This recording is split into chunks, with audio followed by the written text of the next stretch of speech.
Tale of the First Calendar. Mistress, I am going to tell you the things which led up to the shaving of my beard and the loss of my eye. Know that my father was a king and that he had a brother who was king over another city. Also it was fated that, on the day of my birth, a son was born to my uncle. Years passed, and my cousin and I grew to manhood. I must tell you that it was my custom from time to time to visit my uncle and stay some months with him.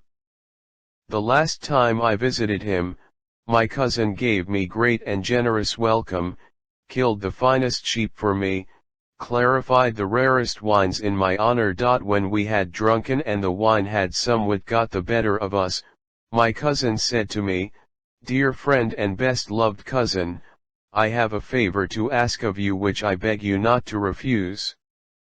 "I grant it with all my heart," I answered, and also, at his request, swore on our sacred religion that I would do as he bid me. Thereon he went away and came back in a few minutes with a sumptuously dressed, delicately perfumed lady, accoutred in everything with great expense. Pointing her out to me, he begged me to take her and to precede him to a certain tomb, lying in the middle of many others, whose exact situation he pointed out to me. As I could not refuse because of my oath, I led the lady with me to the tomb, under the dome of which we entered and sat down to wait for my cousin. Soon he joined us, bringing with him a vessel of water, a sack containing plaster, and a little axe. With this axe he lifted the stones of the slab of the tomb one by one and dug in the earth beneath till he exposed a cover about the size of a small door. This he opened, and below it I saw a vaulted stairway. Turning to the woman, my cousin said, "It is for you to choose," and without a word the lady went down the stairs and disappeared. Then said my cousin to me, "Cousin, this is what you must do to complete your vow. When I have gone, put back the cover and the earth, mix the plaster, and so plaster down the stones that none can say, 'Someone has been opening this old tomb.' It is quite possible, for I have been working here a year and only Allah knows it." Then, adding, "My only grief is that I am going away from you, dear cousin," he went down the stairs and was lost in the depths of the tomb. When he had gone from sight, I fastened down the cover and worked at the tomb till it appeared untouched. Returning to my uncle's palace, I found that he was away hunting. So I lay down and slept all night. But when morning came I thought over all that my cousin and I had done and repented bitterly but uselessly. I went back to the tombs and searched all day till nightfall without being able to find the one I sought, so, when I returned to the palace, I could neither eat nor drink for thinking of my cousin. I lay all night in pain and at daybreak returned to the burial ground, grieving that I had hearkened to my cousin and searching in vain among all the tombs. Having hunted for 7 days without finding the one into which he had gone down, I grew almost mad and, both to rest my mind and to distract my grief, set out on the return journey to my father's country. No sooner had I come to the gates of the city than a rabble rushed out at me and bound my arms to my sides. I was utterly astonished, seeing I was the prince of that place, and that among those men were servants of my father and my own young slaves. Alas, alas, what has happened to my father? I said to myself, and then began to question those who had bound me, without receiving any reply. But finally one of my young slaves who was among them said to me, "Fate has gone up against your father, his soldiers have mutinied and his wazir has killed him. We were set here in ambush to wait your coming." They took me up, more dead than alive with grief at the death of my father, and brought me into the presence of the wazir who had killed him. Now there was an ancient enmity between me and this wazir, which had come about through my passion for shooting with the arbalest. For one day, while I was on the terrace of our palace, a great bird lit on the terrace of the Wazir's palace, where the Wazir happened to be walking. I fired and, missing the bird, hit the Wazir in the eye and put it out, as had been ordained by Allah.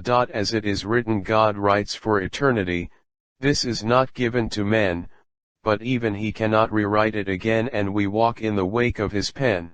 We have followed the tracing of the letters of God, my friend, the outline was not ours to mar or to mend, sit quiet and wait for the end. When I knocked out the Wazir's eye, he dared not say anything because my father was the king of the city, but now, when I stood before him with arms bound to my sides, he ordered my head to be cut off. For what crime? I asked, and, what crime is greater than this? He answered, pointing to his eye socket. I did it by accident, I said. Yes, he replied, you did it by accident and I will do it on purpose. Then, ordering me to be brought within his reach, he put forward his finger and pulled out my left eye. Since then I have been one-eyed, as you all see. Not content with this, the Wazir had me bound completely and put in a chest, which he delivered to his sword-bearer, saying, this is your affair. Draw your sword, take him out beyond the city, kill him, and leave him as food for the wild beasts. So the sword-bearer carried me outside the city, lifted me out of the chest and was about to bind my eyes, when I began to weep and intone these lines. When you wept apart in the days of my power, I regarded your tears, I thought you a steel shield proof against spears, and you are the lance head pressed against my heart. You had proved your aim. The great bowman I had looked for to confound my foes, I knew yours from the arrows of all bows, true flying to my heart I see the same. When the sword-bearer heard these lines, he remembered that he had been my father's sworder also and that I had been very good to him, so he exclaimed, how can I kill you, I who am your slave? Then he said to me, flee, for I spare your life, but never return to this land or you will die and be the cause of my death also. The poet has said, go, my friend, you shall not die, leave the houses, there are other lands to try full of free caro uses. Is it not a silly thing to be put on when the whole world breaks in spring for you to set your foot on? Somewhere, somehow, you will pass, that is certain, but when you'll see the undergrass lies still behind the curtain. The lion grows each yellow. Thu near Samarkand. Remember that his soul grows too in the freedom of the sand. I kissed his hands, when he had said these lines, and could hardly believe that I was safe until I had fled forward a long way. As I went, I consoled myself for the loss of my eye by thinking on my deliverance from death, and so proceeded until I reached my uncle's city again. When I found my uncle and told him of the fate of my father and how I had lost my eye, he wept bitterly, crying, nephew, nephew, you add another grief to all my griefs, another sorrow to my sorrows. My own boy has been missing for many days and none can tell me what has happened to him. He swooned and, coming out of his swoon, continued, my child, I was grieving bitterly for my son, now I must grieve for you and your father. But remember, my boy, it is better to have lost an eye than to have lost life itself. At this, I could no longer keep silent as to what had happened to my cousin, so I told my uncle the whole truth and he rejoiced exceedingly at my story. Take me quickly to the tomb, he cried, and I was forced to admit I could not find it. Nevertheless, we went together to the burial ground and this time, after a long search, I recognized the tomb. We both rejoiced and, After entering the dome and displacing the stones, the earth, and the cover, made our way down 50 steps of the staircase. At the bottom we were met by a great smoke which blinded us, but my uncle said that word which takes away all fear, there is no power and dominion save in Allah, Almighty, Most High. We journeyed through the smoke and came to a great hall, filled with flour and every kind of grain and provision of all sorts. In the middle of the hall we saw a curtain draped above a bed, and, when we looked into the interior of the bed, my uncle recognized his son who was lying there in the arms of the woman who had gone down with him. But they were both nothing save black cinders, just as if they had been thrown into a pit of fire. My uncle, seeing this, spat in his son's face, crying, "This is your reward, O wicked youth, the punishment of this world. There yet remains the punishment of another world, more terrible and lasting longer." So saying, my uncle took off his slipper and struck his dead son's face with the heel of it. At this point Shaharzad saw the approach of day and discreetly fell silent, but when the 12th night had come she said, "It is related, O auspicious king, that, while the Khalifa and Jafar and all who were there listened intently, the Kalandar continued his tale to the girl who was the mistress of the house. When my uncle slippered his son's face, I was sore astonished and wept for my cousin and the girl lying there in the likeness of charcoal. So I cried, 'Uncle, as Allah lives, restrain yourself.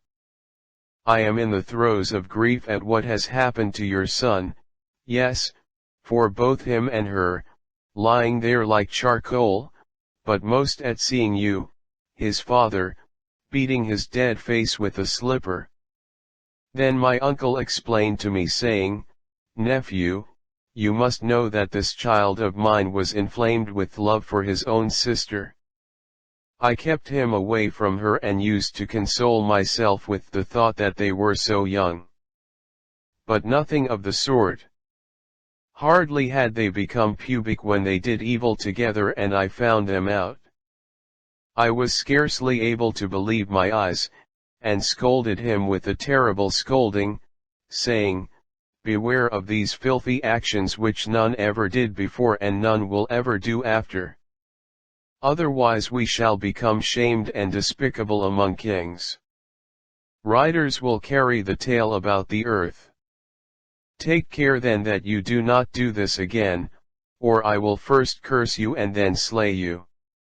Afterwards I kept them sedulously apart, but the wretched girl also loved him with an inordinate love, and Satan completed his work within them. When my son saw that he was kept away from his sister, he secretly prepared this chamber underground, filled it with food, and taking advantage of my absence at the hunt, came down here with her. Then the wrath of the Highest kindled against them, and the fire of the Highest burned them both together. But their punishment in the next world will be more terrible and lasting. Then my uncle wept and I wept, and he said to me, "Henceforward you shall be my son in the place of this one." When I had sat there for an hour, considering the sorry ways of the world, my father's death and usurped throne, the loss of my eye which you all have seen, and that strange end which had come to my cousin, I wept again from the bottom of my heart. Eventually we came up out of the tomb, heaped earth upon it, and, leaving it exactly as it had been before, made our way home. But hardly had we gone in and seated ourselves than we became aware of sounds of war, drums, and trumpets, and the galloping of soldiers in the streets. The city became full of noise and shouting and dust raised by horses' hoofs.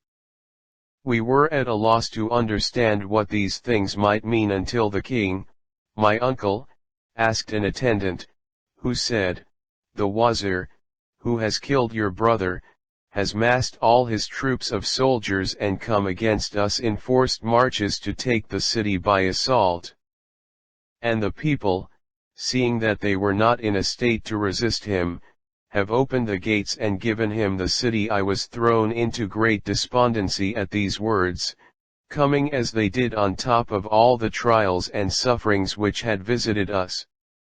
I did not know what to do, considering that, if I showed myself, the people of the city as well as the soldiers who had been my fathers would recognize me and kill me out of hand.